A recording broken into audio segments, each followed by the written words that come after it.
स्वर सुधा मंच पर प्रस्तुत है प्रसिद्ध कहानीकार जैनेन्द्र कुमार की कहानी पत्नी। शहर के एक और तिरस्कृत मकान, दूसरा तल्ला। वहां चौके में एक स्त्री अंगीठी सामने लिए बैठी है। अंगीठी की आग राख हुई जा रही है। वह जाने क्या सोच रही है। उसकी अवस्था 20-22 के लगभग होगी। देह से कुछ दुबली है और संभ्रांत कुल की मालूम होती है। एकाएक अंगीठी में राख होती आग की ओर स्त्री का ध्यान गया। घुटनों पर हाथ देकर वह उठी। उठकर कुछ कोयले लाई। कोयले अंगीठी में डालकर फिर किनारे ऐसे बैठ गई मानो याद करना चाहती है कि अब क्या करूं। घर में और कोई नहीं और समय 12 से ऊपर हो गया है। दो प्राणी घर में रहते हैं, पति और पत्नी। पति सवेरे से गए हैं कि लौटे नहीं और पत्नी चौके में बैठी है। सुनंदा सोचती है, नहीं, सोचती कहाँ है। असल भाव से वह तो वहां बैठी ही है। सोचने को है तो यही कि कोयले न बुझ जाएं। वे जाने कब आ जाएंगे।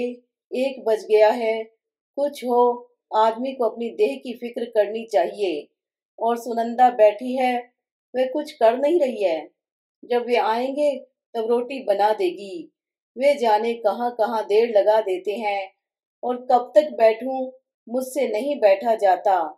कोयले भी लहक आए हैं और उसने झल्लाकर तवा अंगीठी पर रख दिया। नहीं, अब वह रोटी बना ही देगी। उसने खींच कर जोर से आटे की थाली सामने खींच ली और रोटी बेलने लगी। थोड़ी देर बाद उसने जीने पर पैरों की आहट सुनी। उसके मुख पर कुछ तल्लीनता आई। क्षण भर वह आभा उसके चेहरे पर रहकर चली गई और वह फिर उसी भांति काम में लग गई। कालिंदी चरण पति आए। उनके पीछे पीछे 3 और उनके मित्र भी आए। ये आपस में बातें करते आ रहे थे और खूब गर्म थे। कालिंदी चरण अपने मित्रों के साथ सीधे अपने कमरे में चले गए। उनमें बहस छिड़ी थी। कमरे में पहुंचकर रुकी बहस फिर छिड़ गई। ये चारों व्यक्ति देशोद्धार के संबंध में कटिबद्ध हैं। चर्चा उसी सिलसिले में चल रही है। भारत माता को स्वतंत्र कराना होगा और नीति अनीति, हिंसा अहिंसा को देखने का यह समय नहीं है। मीठी बातों का परिणाम बहुत देखा। मीठी बातों से बाघ के मुंह से अपना सिर नहीं निकाला जा सकता। उस वक्त बाघ मारना ही एक इलाज है। आतंक, हाँ, आतंक। हमें क्या आतंकवाद से डरना होगा। लोग हैं जो कहते हैं आतंकवादी मूर्ख हैं, वे बच्चे हैं। हाँ, वे हैं बच्चे और मूर्ख। उन्हें बुजुर्गी और बुद्धिमानी नहीं चाहिए। हमें नहीं अभिलाषा अपने जीने की। हमें नहीं मोह अपने बाल बच्चों का। हमें नहीं गर्ज धन दौलत की। तब हम मरने के लिए आजाद क्यों नहीं है। जुल्म को मिटाने के लिए कुछ जुल्म होगा ही। उससे वे डरें जो डरते हैं। डर हम जवानों के लिए नहीं है। फिर वे चारों आदमी निश्चय करने लगे कि उन्हें खुद क्या करना चाहिए। इतने में कालिंदी चरण को ध्यान आया कि न उसने खाना खाया है, न मित्रों को खाने के लिए पूछा है। उसने अपने मित्रों से माफी मांगकर छुट्टी ली और सुनंदा की तरफ चला। सुनंदा जहाँ थी वहां है। वह रोटी बना चुकी है। अंगीठी के कोयले उल्टे तवे से दबे हैं। माथे को उंगलियों पर टिकाकर वह बैठी है। बैठी बैठी सूनी सी देख रही है। सुन रही है कि उसके पति कालिंदी चरण अपने मित्रों के साथ क्यों और क्या बातें कर रहे हैं। उसे जोश का कारण नहीं समझ में आता। उत्साह उसके लिए अपरिचित है। वह उसके लिए कुछ दूर की वस्तु है, स्पृहणीय, मनोरम और हरियाली। वह भारत माता की स्वतंत्रता को समझना चाहती है, पर उसको न भारत माता समझ में आती है, न स्वतंत्रता समझ में आती है। उसे इन लोगों की इस जोरों की बातचीत का मतलब ही नहीं समझ में आता। फिर भी सच उत्साह की उसमें बड़ी भूख है। जीवन की होश उसमें बुझती सी जा रही है और वह जीना चाहती है। उसने बहुत चाहा कि पति उससे भी कुछ देश की बात करे। उसमें बुद्धि तो जरा कम है, पर फिर धीरे धीरे क्या वह भी समझने नहीं लगेगी। सोचती है, कम पढ़ी हूं तो इसमें मेरा क्या कसूर है। अब तो पढ़ने को तैयार हूँ, लेकिन पत्नी के साथ पति का धीरज खो जाता है।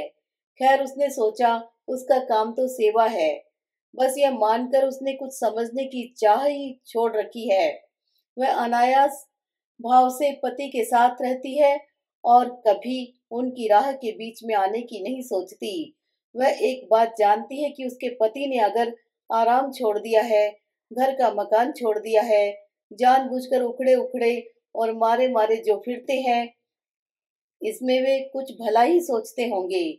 इसी बात को पकड़कर वह आपत्ति शून्य भाव से पति के साथ विपदा पर विपदा उठाती रही है। पति ने कहा भी है कि तुम मेरे साथ दुख क्यों उठाती हो, पर यह सुनकर वह चुप रह गई है। सोचती रह गई कि देखो कैसी बातें करते हैं।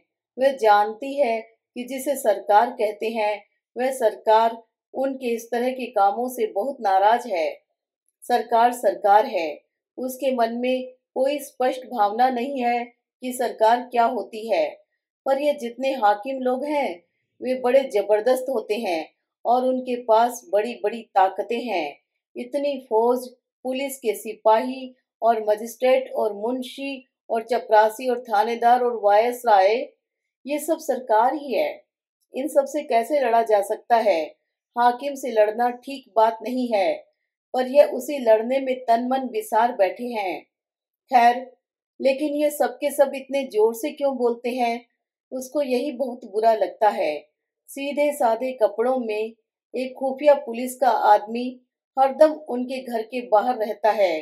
ये लोग इस बात को क्यों भूल जाते हैं? इतने जोर से क्यों बोलते हैं? बैठे बैठे वह इसी तरह की बातें सोच रही है। देखो, अब 2 बजेंगे। उन्हें न खाने की फिक्र, न मेरी फिक्र। मेरी तो खैर कुछ नहीं, पर अपने तन का ध्यान तो रखना चाहिए। ऐसी ही बेपरवाही से तो वह बच्चा चला गया। उसका मन कितना भी इधर उधर डोले, पर अकेली जब होती है, तब भटक भटकाकर वह मन अंत में उसी बच्चे के अभाव पर आ पहुंचता है। तब उसे बच्चे की वही वही बातें याद आती हैं। वे बड़ी प्यारी आंखें, छोटी छोटी उंगलियां और नन्हे नन्हे ओंठ याद आते हैं। अटखेलियां याद आती हैं। सबसे ज्यादा उसका मरना याद आता है। ओह, यह मरना क्या है? इस मरने की तरफ तो उसे देखा नहीं जाता। यद्यपि वह जानती है कि मरना सबको है। उसको मरना है, उसके पति को मरना है, पर उस तरफ भूल से क्षण भर देखती है तो भय से भर जाती है। यह उससे सहा नहीं जाता। बच्चे की याद उसे मत देती है, तब वह विवल होकर आंखें पोंछती है और हठात इधर उधर की किसी काम की बात में अपने को उलझा लेना चाहती है। पर अकेले में वह कुछ करे, रह रहकर वही याद, वही वह मरने की बात उसके सामने हो रहती है और उसका चित्त बेबस हो जाता है। वह उठी, अब उठकर बर्तनों को मांज डालेगी, चौका भी साफ करना है। ओह, खाली बैठी मैं क्या सोचती रहा करती हूँ। इतने में कालिंदी चरण चौके में आए। सुनंदा कठोरता पूर्वक शून्य को देखती रही। उसने पति की ओर नहीं देखा। कालिंदी ने कहा, सुनंदा, खाने वाले हम 4 हैं, खाना हो गया? सुनंदा चून की थाली और चकला बेलन और बटलोई, खाली बर्तन वगैरह उठाकर चल दी। कुछ भी नहीं बोली। कालिंदी ने कहा, सुनती हो? 3 आदमी मेरे साथ और हैं। खाना बन सके तो कहो, नहीं तो इतने में ही काम चला लेंगे। सुनंदा कुछ भी नहीं बोली। उसके मन में बेहद गुस्सा उठने लगा। यह उससे क्षमा प्रार्थी से क्यों बात कर रहे हैं? हंसकर क्यों नहीं कह देते कि कुछ और खाना बना दो? जैसे मैं गैर हूँ? अच्छी बात है, तो मैं भी गुलाम नहीं हूँ कि इनके ही काम में लगी रहूं। मैं कुछ नहीं जानती खाना वाना। और वह चुप रही। कालिंदी चरण ने जरा जोर से कहा, सुनंदा। सुनंदा के जी में ऐसा हुआ कि हाथ की बटलोई को खूब जोर से फेंक दे। किसी का गुस्सा सहने के लिए वह नहीं है। उसे तनिक भी सुध न रही कि अभी बैठे बैठे इन्हीं अपने पति के बारे में कैसी प्रीति की और भलाई की बातें सोच रही थी। इस वक्त भीतर ही भीतर गुस्से से घुटकर रह गई। क्यों बोल भी नहीं सकती? सुनंदा नहीं बोली तो अच्छी बात है। खाना कोई भी नहीं खाएगा। यह कहकर कालिंदी तैश में पैर पटकते लौटकर चले गए। कालिंदी चरण अपने दल में उग्र नहीं समझे जाते, किसी कदर उदार समझे जाते हैं। सदस्य अधिकतर विवाहित हैं। कालिंदी चरण विवाहित ही नहीं है, वह एक बच्चा खो चुके हैं। उनकी बात का दल में आदर है। कुछ लोग उनके धीमेपन से रुष्ट भी हैं। वह दल में विवेक के प्रतिनिधि हैं और उत्पात पर अंकुश का काम करते हैं। बहस इतनी बात पर थी कि कालिंदी का मत था कि हमें आतंक को छोड़ने की ओर बढ़ना चाहिए। आतंक से विवेक कुंठित होता है और या तो मनुष्य उससे उत्तेजित ही रहता है या उसके भय से दबा रहता है। दोनों ही स्थितियां श्रेष्ठ नहीं हैं।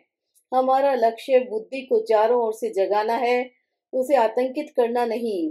सरकार व्यक्ति और राष्ट्र के विकास के ऊपर बैठकर उसे दबाना चाहती है।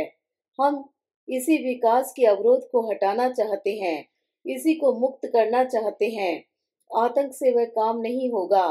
जो शक्ति के मद में उन्मत्त है, असली काम तो उनका मद उतारने और उनमें कर्तव्य भावना का प्रकाश जगाने का है। हम स्वीकार करें कि उसका मद टक्कर खाकर चोट पाकर ही उतरेगा। यह चोट देने के लिए हमें अवश्य तैयार रहना चाहिए, पर यह नोचा नाची उपयुक्त नहीं। इससे सत्ता का कुछ बिगड़ता तो नहीं, उल्टे उसे अपने औचित्य पर संतोष हो जाता है। पर जब सुनंदा के पास से लौट कर आया, तब देखा गया कि कालिंदी अपने पक्ष पर दृढ़ नहीं है। वह सहमत हो सकता है कि हाँ, आतंक जरूरी भी है। हाँ, उसने कहा, यह ठीक है कि हम लोग कुछ काम शुरू कर दें। इसके साथ ही कहा, आप लोगों को भूख नहीं लगी है क्या? उनकी तबीयत खराब है, इससे यहाँ तो खाना बना नहीं। बताओ क्या किया जाए? कहीं होटल चलें? एक ने कहा कि कुछ बाजार से यहीं मंगा लेना चाहिए। दूसरे की राय हुई कि होटल ही चलना चाहिए। इसी तरह की बातों में लगे थे कि सुनंदा ने एक बड़ी सी थाली में खाना परोसकर उनके बीच ला रखा। रख कर वह चुपचाप चली गई। फिर आकर पास ही 4 गिलास पानी के रख दिए और फिर उसी भांति चुपचाप चली गई। कालिंदी को जैसे किसी ने काट लिया। तीनों मित्र चुप रहे। उन्हें अनुभव हो रहा था कि पति पत्नी के बीच स्थिति में कहीं कुछ तनाव पड़ा हुआ है। अंत में एक ने कहा, कालिंदी, तुम तो कहते थे खाना बना नहीं है। कालिंदी ने झेप कर कहा, मेरा मतलब था काफी नहीं है। दूसरे ने कहा, काफी है, सब चल जाएगा। देखूं कुछ और हो तो? कहकर कालिंदी उठ गया। आकर सुनंदा से बोला, यह तुमसे किसने कहा था कि खाना वहां ले आओ? मैंने क्या कहा था? चलो उठा लाओ थाली। हमें किसी को यहाँ नहीं खाना है, हम होटल जाएंगे। सुनंदा नहीं बोली। कालिंदी भी कुछ देर गुम खड़ा रहा। तरह तरह की बातें उनके मन में और कंठ में आती थी। उसे अपना अपमान मालूम हो रहा था और अपमान असह्य था। उसने कहा, सुनती नहीं हो कि कोई क्या कह रहा है? क्यों? सुनंदा ने मुंह फेर लिया। क्या मैं बकते रहने के लिए हूं? सुनंदा भीतर ही भीतर घुट गई। मैं पूछता हूँ कि जब मैं कह गया था, तब खाना ले जाने की क्या जरूरत थी? सुनंदा ने मुड़कर और अपने को दबाकर धीमे से कहा, खाओगे नहीं? एक तो बच गया। कालिंदी निरस्त्र होने लगा। यह उसे बुरा मालूम हुआ। उसने मानो धमकी के साथ पूछा, खाना और है? सुनंदा ने धीमे से कहा, अचार लेते जाओ। खाना और नहीं है? अच्छा, लाओ अचार। सुनंदा ने अचार ला दिया और कालिंदी भी चला गया। सुनंदा ने अपने लिए कुछ भी बचाकर नहीं रखा था। उसे यह सूझा ही न था कि उसे भी खाना है। अब कालिंदी के लौटने पर ही जैसे उसे मालूम हुआ कि उसने अपने लिए कुछ भी बचाकर नहीं रखा है, वह अपने से रुष्ट हुई। उसका मन कठोर हुआ। इसलिए नहीं कि क्यों उसने खाना नहीं बचाया, इस पर तो उसमें स्वाभिमान का भाव जागता था। मन कठोर यूं हुआ कि वह इस तरह की बात सोचती ही क्यों है। छी, यह भी सोचने की बात है। और उसमें कड़वाहट भी फैली। हठात यह उसके मन को लगता ही है कि देखो, उन्होंने एक बार भी नहीं पूछा कि तुम क्या खाओगी। क्या मैं यह सह सकती थी कि मैं तो खाऊं और उनके मित्र भूखे रहें? पर पूछ लेते तो क्या था। इस बात पर उसका मन टूटता सा है, मानो उसका जो तनिक सा मान था वह भी कुचल गया हो। वह रह रहकर अपने को स्वयं तिरस्कृत कर लेती हुई कहती है कि छी छी सुनंदा, तुझे ऐसी जरा बात का अब तक ख्याल होता है? तुझे तो खुश होना चाहिए कि उनके लिए एक रोज भूखे रहने का पुण्य तुझे मिला है। मैं क्यों उन्हें नाराज करती हूँ? अब से नाराज न करूंगी। पर वे अपने तन की भी सुध तो नहीं रखते। यह ठीक नहीं है। मैं क्या करूं? और वह अपने बर्तन मांजने में लग गई। उसे सुन पड़ा कि वे लोग फिर जोर शोर से बहस करने में लग गए हैं। बीच बीच में हंसी के कह कहे भी उसे सुनाई दिए। ओह, सहसा उसे ख्याल हुआ, बर्तन तो पीछे भी मल सकती हूँ, लेकिन उन्हें कुछ जरूरत हुई तो?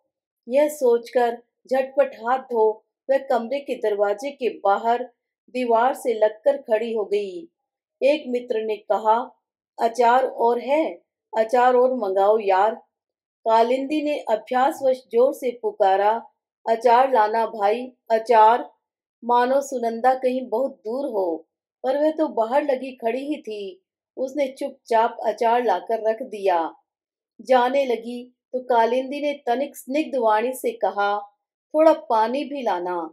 और सुनंदा ने पानी ला दिया, देकर लौटी। फिर बाहर द्वार से लगकर ओट में खड़ी हो गई, जिससे कालिंदी कुछ मांगे तो जल्दी से ला दे।